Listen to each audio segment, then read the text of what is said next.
రాష్ట్రంలో అత్యధికంగా పర్యాటకులు సందర్శించే ప్రాంతం భవానీ ఐలాండ్. ఒకప్పుడు పిక్నిక్ స్పాట్గా, రిక్రియేషన్ హబ్గా ప్రసిద్ధి చెందింది. కానీ బుడమేరు వరదలు దీన్ని పూర్తిగా ధ్వంసం చేశాయి. ఏళ్లు గడిచినా ద్వీపం పునర్నిర్మాణంపై అధికారులు తగిన దృష్టి పెట్టకపోవడంతో పర్యాటకులు తీవ్ర అసంతృప్తి వ్యక్తం చేస్తున్నారు. రిక్రియేషన్ కోసం ఎలాంటి కార్యకలాపాలు లేవని సందర్శకులు నిరాశతో వెనుక తిరుగుతున్నారు. భవానీ ద్వీపంలో ప్రస్తుత పరిస్థితిని మా ప్రతినిధి కృష్ణమనాయుడు అందిస్తారు.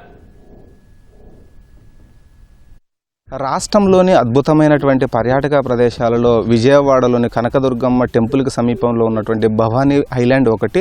పెద్ద ఎత్తున ఇక్కడికి 2024లో వరదలు రావడంతో ఈ భవానీ ఐలాండ్లో ఉన్నటువంటి చాలా ప్రాంతాలు మునిగిపోయాయి. ఆ తర్వాత అధికారులు పెద్దగా పట్టించుకోకపోవడంతో ఇక్కడ పర్యాటకం అంతా పూర్తిగా కుంటుపడిందనే చెప్పవచ్చు. దాదాపు వారానికి 10,000 మందికి పైగానే ఇక్కడికి పర్యాటకులు వచ్చేవారు. ఏడాదికి చూసుకుంటే దాదాపు 5 లక్షల నుండి 8 లక్షల మంది పర్యాటకులు ఈ ప్రాంతాన్ని విజిట్ చేసేవాళ్ళు. ఇక్కడ ఉన్నటువంటి పరిస్థితి చూస్తే ప్రస్తుతం అయితే దయనీయంగా మారిందనే చెప్పవచ్చు. ఈ ప్రాంతంలో ఉన్నటువంటి ఫెసిలిటీస్ గురించి ఇక్కడికి వచ్చేటువంటి పర్యాటకులు ఏం మాట్లాడుకుంటున్నారో, ఏం కావాలని కోరుకుంటున్నారో వారి మాటల్లోనే ఒకసారి తెలుసుకుందాం. ఇంకొంచెం అభివృద్ధి చేస్తే ఇంకా బాగుండిద్ది. పిల్లలు ఆడుకుండకే కానివ్వండి, ఇంకొంచెం ఎక్విప్మెంట్స్ ఉంటే ఇంకా బాగుండిద్ది. ఇది చూస్తే మొత్తం చెట్లే కానీ ఇంకొంచెం ఫారెన్ సిటీ లాగా చేస్తే ఇంకొంచెం బాగుండిద్ది అని నా ఒపీనియన్. విజయవాడలో భవానీ ఐలాండ్ అనేది చాలా పెద్ద అద్భుతమైన ప్లేస్. మొన్న ఫ్లడ్స్ రావడం వల్ల మొత్తం చెడిపోయి చెత్త చెదరం అంతా కూరుకుపోయింది. మొత్తం ఇది కొంచెం మంచిగా అభివృద్ధి చేయాలని నా ఒపీనియన్. మరి బాగా చేస్తే బాగా డెవలప్ అయ్యిద్ది. ఫెసిలిటీస్ బాగా పెంచితే చాలా బాగుండిద్ది. మేము భద్రాచలం నుంచి వచ్చినామండి. బాగుంది కానీ కొన్ని ఫెసిలిటీస్ ఖరాబ్ అయినాయి చాలా వరకు. కొంచెం డెవలప్ చేస్తే బాగుంటుంది. ఈ చుట్టుపక్కల ఈ చెత్త చెదారం మొత్తం బాగా అన్కంఫర్టబుల్గా ఉంది. కొంచెం నీట్గా ఉండాలి. మేము కొత్తగూడెం నుంచి వచ్చామండి కనకదుర్గమ్మ టెంపుల్ని చూడడానికి. అలాగే టైం ఉందని ఐలాండ్ విజిట్ చేయడానికి వచ్చాము.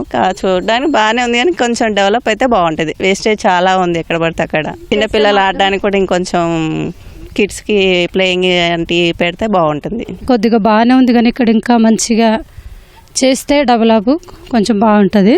ఎందుకంటే ఇక్కడ కోతులు ఎక్కువ ఉన్నాయి, కొంచెం అంత చెత్త ఇట్లా ఉంది.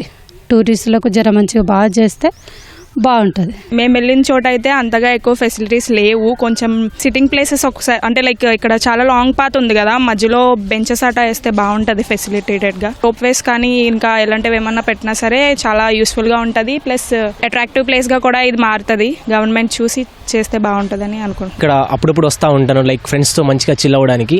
బట్ ఇక్కడ వచ్చిన తర్వాత నాకేమనిపించిందంటే ఇంకా మంచి టూరిజం ఇంప్రూవ్ చేయొచ్చు. ఎలాగంటే ఇక్కడ సరిగ్గా మెయింటెనెన్స్ లేదు, లైక్ క్లీన్గా లేదు, అలాగే గ్రీనరీగా అస్సలు లేదు, ప్రాపర్ లైక్ ఫెసిలిటీస్ లేవు. అవి మంచిగా చేస్తే టూరిజం ఇంకా పెరిగి మన విజయవాడకి ఇంకా పెద్ద పేరు వస్తుంది. ఫ్రెండ్స్ కూడా మంచిగా చిల్ అవ్వడానికి, మంచి కొత్తగా లైక్ తినడానికి కానీ, చిల్ అవ్వడానికి కానీ, మంచి ప్లేసెస్ కానీ, ఫుడ్ కానీ, ఇలాగా ఎంటర్టైన్మెంట్కి మంచి కొంచెం పెడితే ఇంకా బాగుంటుంది. ఇక్కడికి ఫస్ట్ టైం వచ్చాను. ఇక్కడ చూశాను కానీ కొంచెం బాగానే ఉంది, కానీ ఇంకా చాలా డెవలప్మెంట్ జరగాలి. ఇక్కడ అసలు క్లీన్నెస్సే లేదు. ఇంకా చూశాను చాలా వరకు అన్నీ చెడిపోయాయి, వాటిని రిపేర్ చేయలేదు.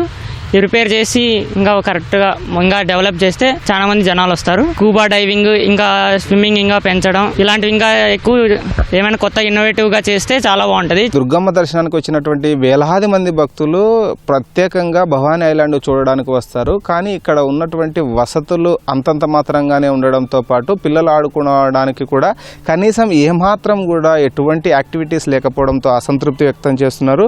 అటు కొండపల్లి కోటతో పాటు మూలపాడు నగరవనం, మిగిలినటువంటి ఉండవల్లి కేవ్స్ లాగానే ఈ భవానీ ఐలాండ్ను కూడా పట్టించుకొని ప్రభుత్వం వెంటనే అభివృద్ధి చేస్తే పర్యాటకంగా ఆదాయం పెరగడానికి అన్ని అవకాశాలు ఉన్నాయని కూడా ఇక్కడికి వచ్చేటువంటి పర్యాటకులు అభిప్రాయం వ్యక్తం చేస్తున్నారు. కెమెరామ్యాన్ గోపితో Krishnamanaidu, ETV news, Vijayawada Bhavani island నుంచి.